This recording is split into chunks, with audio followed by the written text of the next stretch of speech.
Hello friends, કેમ છો બધા? Welcome to NCK diaries.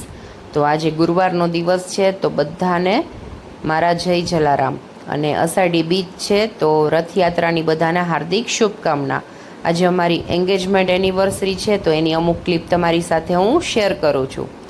તો સવારનો સમય થઈ ગયો છે અને સવારે વાગ્યા છે 7, અને ખનકને આજે લંચ બોક્સમાં લઈ જવાના છે ઢોસા. તો હું ખીરું પલાળતા ભૂલી ગઈ હતી, તો સવારે ઉઠી અને મસ્ત ઇન્સ્ટન્ટ ઢોસાની તૈયારી કરી લીધી. તો આજે રવો પલાળ્યો છે, એમાં ખાટી છાશ, ટેસ્ટ પ્રમાણે મીઠું અને થોડાક મરીનો પાવડર એડ કરી અને મસ્ત મજાનું આપણે ખીરું રેડી કરી લીધું છે.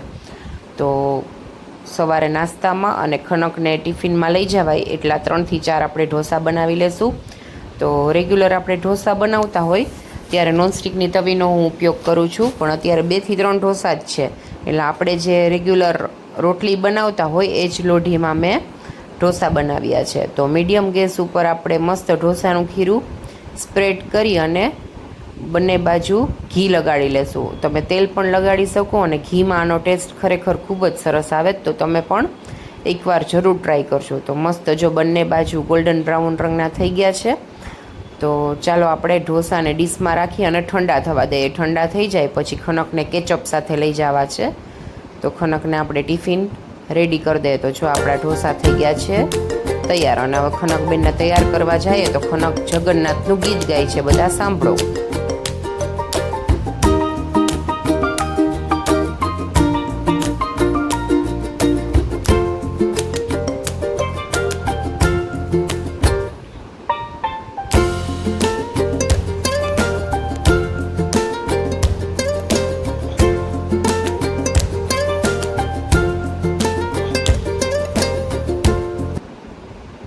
ચાલો, ખડકબેન રેડી થઈ અને મસ્ત સ્કૂલે પહોંચી ગયા છે, અને આપણે બપોરની રસોઈની તૈયારી કરી લઈએ.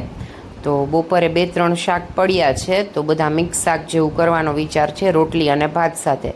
તો આજે આપણે બનાવીશું દેશી સ્ટાઇલ પાઉંભાજી, જેમાં પાઉંય નથી, બ્રેડય નથી, આપણે ખાવાના છે રોટલી અને ભાત સાથે. તો મેં એના માટે 2 થી 3 નંગ ટમેટાં, ડુંગળી અને લીલા મરચાં સુધારી લીધા છે, અને 1 ટુકડો આદું છે, જેને આપણે ખમણી નાખીશું. રેગ્યુલર આપણે પાઉંભાજી બનાવીએ ત્યારે આપણે ટમેટાં અને ડુંગળીની ગ્રેવી કરીએ છીએ, પણ આજે આપણે શાકની જેમ પાઉંભાજી બનાવવાના છે, જે રોટલી સાથે ખાઈ શકાય. તો ચાલો એની તૈયારી ચાલુ કરીએ. એક પેનમાં મેં 2 મોટા ચમચા જેટલું તેલ લીધું છે.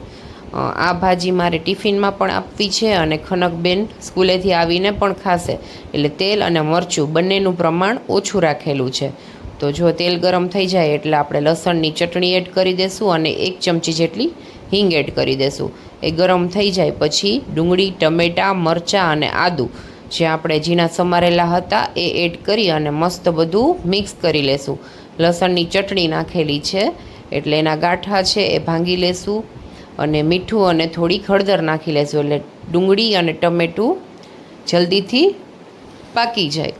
તો મીડિયમ ગેસ ઉપર 5 થી 7 મિનિટ આપણે બધું એક સરખું મિક્સ કરી અને હલાવવાનું છે, એટલે ડુંગળી ટમેટાં એકદમ ચડી જાય અને બધું સરખું મિક્સ થઈ જાય. તો જો 5 મિનિટ પછી તમે જોઈ શકો છો કે તેલ એકદમ છૂટું પડી ગયું છે અને ડુંગળી અને ટમેટાં બંને સરખા પાકી ગયા છે. જો, અને આપણું બીજી તરફ શાક પણ બફાઈને રેડી થઈ ગયું છે. એમાં મેં બટેટા છે, રીંગણા છે, કોબીજ છે, ફ્લાવર છે, દૂધી છે, બધું જ એડ કરેલું છે. અને પછી આપણે જો મસ્ત તેલ છૂટું પડી જાય એટલે મરચું અને ધાણા જીરું એડ કરી અને એને 2 થી 5 મિનિટ હલાવી લેશું, એટલે શું ડુંગળી ટમેટાં છે એમાં મરચું એકદમ મિક્સ થઈ જાય અને બધું શાક એક રસ થઈ જાય. જો આપણે બધું સરખું હલાવી લઈએ એટલે પાછું તેલ દેખાવાનું બંધ થઈ જશે અને 2-5 મિનિટ સુધી સોતળાશે, એટલે તેલ પાછું છૂટું પડી જશે. પછી આપણે જે શાક બાફેલું છે તે બધું એડ કરી અને 2 થી 5 મિનિટ એને પાછું ઢાંકી અને રહેવા દેશું અને ચડવા દેશું, એટલે મસાલો બધો જ શાકમાં મિક્સ થઈ જશે અને આપણું શાક એક રસ થઈ જશે. પછી એમાં 1 ચમચી મેં ગરમ મસાલો એડ કરેલો છે અને 1 લીંબુ મોટું નંગ એડ કરેલું છે. જો બધું મિક્સ થઈ ગયું છે અને આપણું પાઉંભાજીનું શાક કે જે આપણે આજે દેશી સ્ટાઇલ બનાવ્યું છે તે રેડી થઈ ગયું છે. તો જો આવું છે આજનું મેનુ. તો જો સરસ મજાનું શાક તૈયાર થઈ ગયું છે, જેમાં તેલ મરચું બંને ઓછા છે. એના ઓપ્શનમાં આપણે એક વસ્તુ આગળ બનાવીશું કે જેને તીખું જોતું હોય તેના માટે. તો ચાલો, આપણી રોટલી પણ આજે રેડી થઈ ગઈ છે વહેલી. તો મસ્ત એને ઝાકરિયામાં ભરી દેશું. અને આપણે ભાજી, રોટલી અને ભાત ત્રણેય રેડી છે. હવે આપણે એક પેનમાં તેલ ગરમ મૂકી અને કાલની જે ઠંડી રોટલી પડી છે તે તળી લેશું. એટલે જમવા સાથે પણ ચાલે, સાંજના નાસ્તામાં પણ સરસ લાગે. તો આપણે તૈયાર કરી લઈએ તળેલી રોટલી.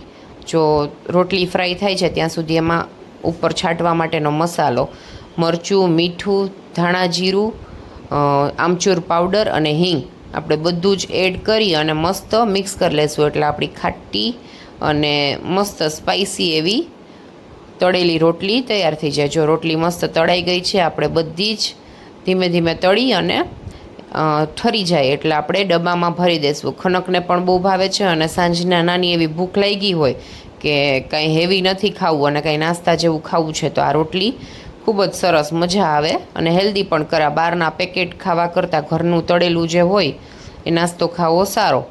તો જો મસ્ત ડબ્બામાં પેક થઈ ગઈ અને હજી તેલ ગરમ છે, તો એ જ તેલમાં આપણે અડદના પાપડ જે પાઉંભાજી સાથે સરસ લાગે તો એ પણ તળી લેશું.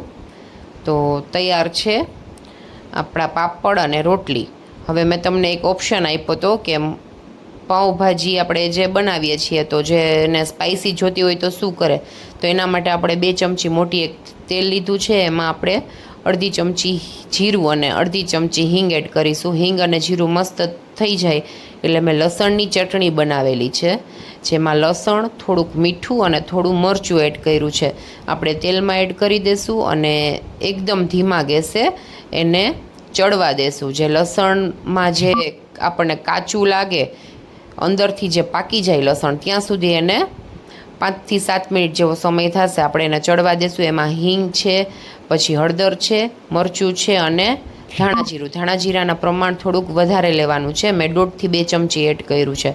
અને મરચું તમે જેટલું તીખું ખાવા ઈચ્છતા હોય તેટલું તમે નાખી શકો છો. જો મસ્ત બધું મિક્સ થઈ જાય પછી આપણે 5 મિનિટ જેવું ગેસ ચાલુ રાખવાનો છે, કેમ કે પછી જો બહુ ગેસ ચાલુ રાખશું અને રહેશે તો મરચું બળી જશે. એટલે પહેલાં એકદમ લસણને પાકવા દેવાનું છે અને પછી જ આપણે લાલ મરચું એડ કરવાનું છે. તો જો મસ્ત 2 થી 5 મિનિટ થઈ એટલે બધું તેલ ઓબ્ઝર્વ થઈ ગયું છે અને સરસ મજાની આપણી ચટણી રેડી થઈ ગઈ છે. જે ઠંડી ભાખરી છે, રોટલા છે, બધા સાથે પણ સરસ લાગે. અને ભાજી કે કોઈ પણ શાક જો મોડું બન્યું હોય તો તેમાં પણ તમે એડ કરી શકો. હવે આપણે બનાવવાના છે ભાજી પુલાવ. તો 1 ચમચી તેલમાં મેં જીરું, હિંગ અને રાઈ નાખી દીધા છે. તતડી જાય પછી આપણે 2 ચમચા જેટલી ભાજી લીધેલી છે જે બનાવી છે એમાં આપણે થોડુંક મીઠું, જે ભાતના ભાગનું આપણે જે રાઈસ એડ કરીશું એના ભાગનું, ધાણા જીરું અને મરચું નાખી અને ફાસ્ટ ગેસ ઉપર જ્યાં સુધી થીક ન થઈ જાય ત્યાં સુધી આપણે ભાજીને હલાવવાની છે. ભાજી થીક થઈ જાય પછી આપણે એમાં રાઈસ એડ કરી ફાસ્ટ ગેસે 5 થી 7 મિનિટ ચડવા દેશું. એટલે ભાજી અને ભાત બંને એક સરખા મિક્સ થઈ જાય તો રેડી છે આપણા ભાજી પુલાવ. તો આવું છે આજનું આપણું મેનુ છે. ભાજી છે, ભાજી સાથે રોટલી છે, આપણા જે રાઈસ બનાવ્યા છે એ છે, માખણ છે, છાશ છે અને પાપડ અને જે રોટલી તળ્યા છે એ છે અને આપણી લસણની ચટણી. તો ચાલો બધા જમવા માટે. તો આજનું આવું સરસ મજાનું મેનુ અમે લોકો ફેમિલી સાથે એન્જોય કરીએ છીએ. જો ખનકને બહુ મસ્ત લાગ્યું. ખનક અને અમે બધા જમવા બેસી ગયા છે. તમને આજે વિડીયો ગમ્યો હોય તો લાઈક, શેર અને સબસ્ક્રાઈબ જરૂર કરજો. અને અમે ખનકને તેડવા માટે ગયા સ્કૂલેથી, ત્યારે રથયાત્રામાં ગયા હતા, તો એનો વિડીયો હું તમારી સાથે શેર કરું છું. બાય.